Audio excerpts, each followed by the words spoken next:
Her ser du nogle af dansk erhvervslivs virkelig tunge drenge, med Kenny Møller fra AP Møller Mærsk, og også Peter Storup fra Danske Bank, han får vi billeder af her, og også Mads Clausen fra Danfoss. Det er alle sammen erhvervsledere, som jo har rundt de 50, en enkelt af dem også noget mere end det. Men herinde i studiet, der har vi fået besøg af to af dem, som bliver betragtet som fremtidens topchefer i dansk erhvervsliv.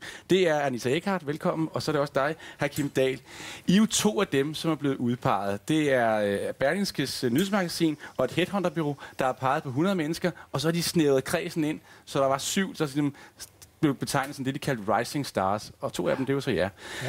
Anita, du er jo marketingsdirektør i Saint-Gobain, et stort fransk selskab, der gør sig inden for byggeri, blandt andet også i Danmark. Ja. Hvordan er du anderledes end en traditionel leder?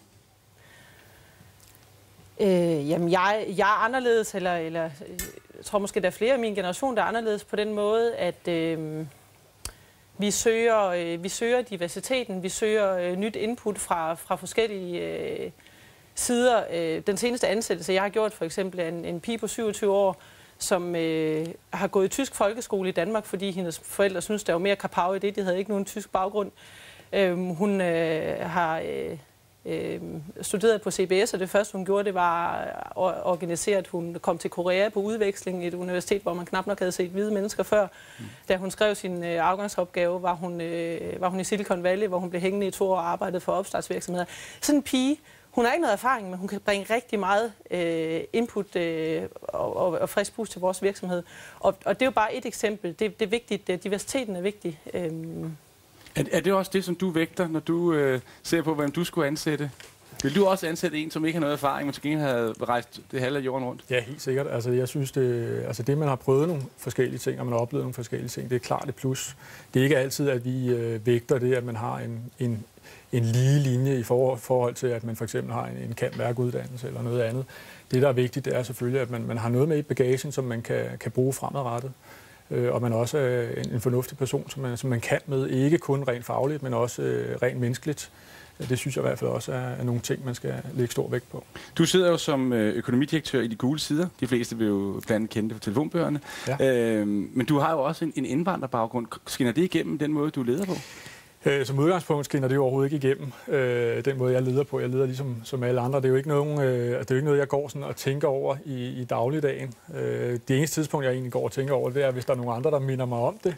Jeg har da oplevet nogle enkelte gange, hvor der måske er nogle andre, det kan også være indvandrere, det kan være andre, som ligesom siger, hold kæft, hvor er det godt, at du er nået dertil, hvor du nu er i dag.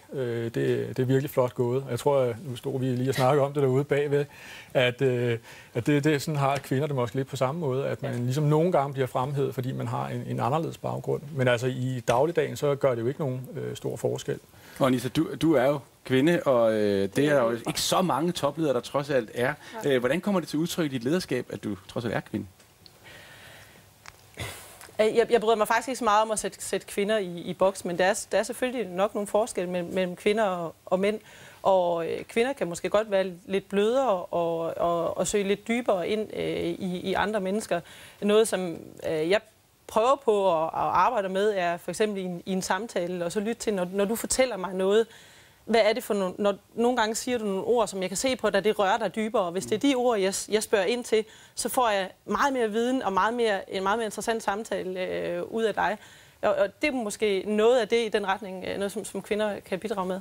Noget af det, som du bliver beskrevet i Berlingske Nyhedsmagasin, det er, at du bliver kaldt dovenskabens fjende. Du har også fortalt at du arbejder cirka 60 timer om ugen. Forventer du, at dine medarbejdere er lige så flittige?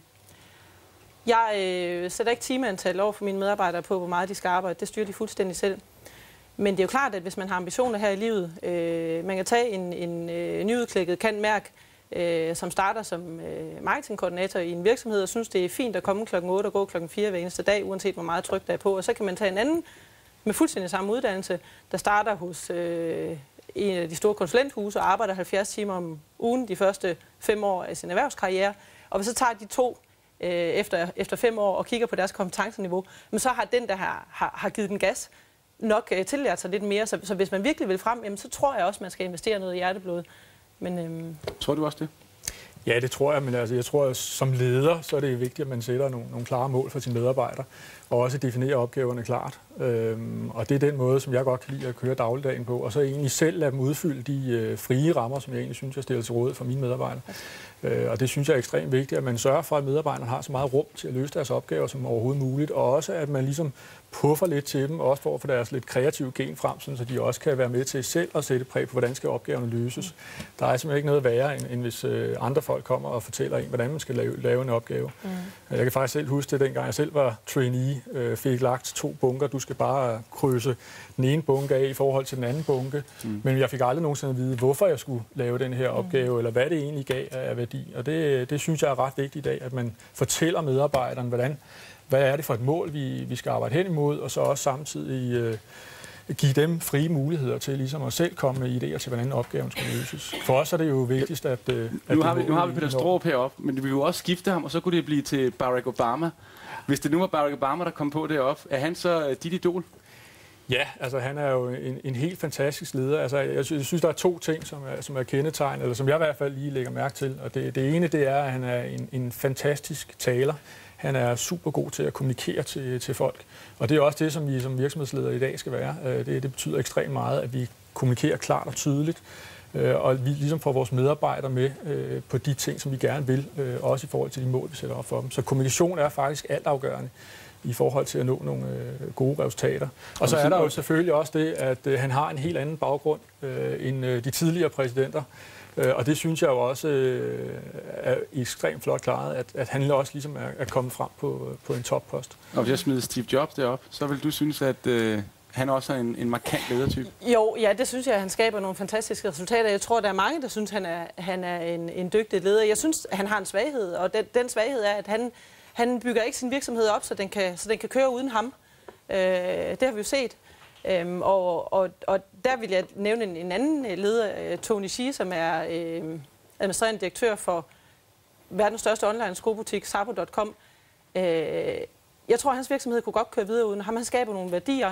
Værdierne er ydmyghed og motivation for medarbejderne står i højsædet. Og hvis jeg kigger ind i min egen virksomhed, Saint-Gobain, der har jeg også en leder, som siger, men han prøver sådan set på at gøre sig uundværlig. Altså han forventer af sit lederteam, at vi kan køre videre, hvis han ikke er der. Og det synes jeg også er vigtigt. Vi skal tak for, at I begge to kom. Det er spændende at se, om I bliver fremtidens Peter Straarup, og det sidder alle sammen. Tak fordi I kom. Tak. Om cirka en 5-6 minutter, så skal I møde 2 meget modige mænd. De skal tale om et stort tabu. Impotens. Ja. Vi skal tale om prostata